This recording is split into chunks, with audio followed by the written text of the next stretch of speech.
maromo siling bilion 1.4 kende e pesa hola miholo kende duoko ne jo Kenya dwe ka dwe kata doko ni agulu mar Hasla Fund to yudoga pesa maromo bilion 14 kowuok e migawo mar omenda. Magi oyangi kod jata tije maduong' mag Hasla Henry Tonui moko ni sirikal sani keto kenge mag neno ni jomo yudo hola no chudo maonge balore. Kata kamano jod bura moko e komiti mar od bura maende nomuocho mbaka ni maromo bilion 12 ilal godo e mibadhi mokwako Hasla Fund. Jod bura go eko e lipodgi ochiko mondo mi ochwalo obok mabiro chiwo ler kaponi mibadhi opoto e Hasla Fund.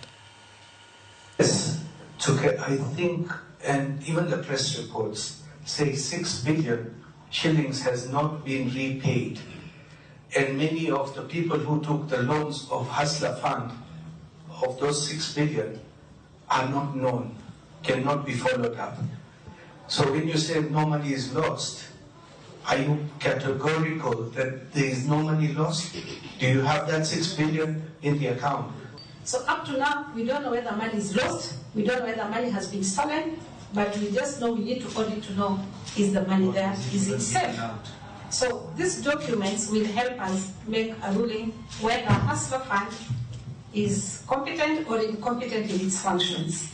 So we rule as a committee that answer all the queries that are questioned here, provide the documents, and in case the person who was there did not leave a note to show what we requested for, we had requested for the first borrowers that have not paid back the money.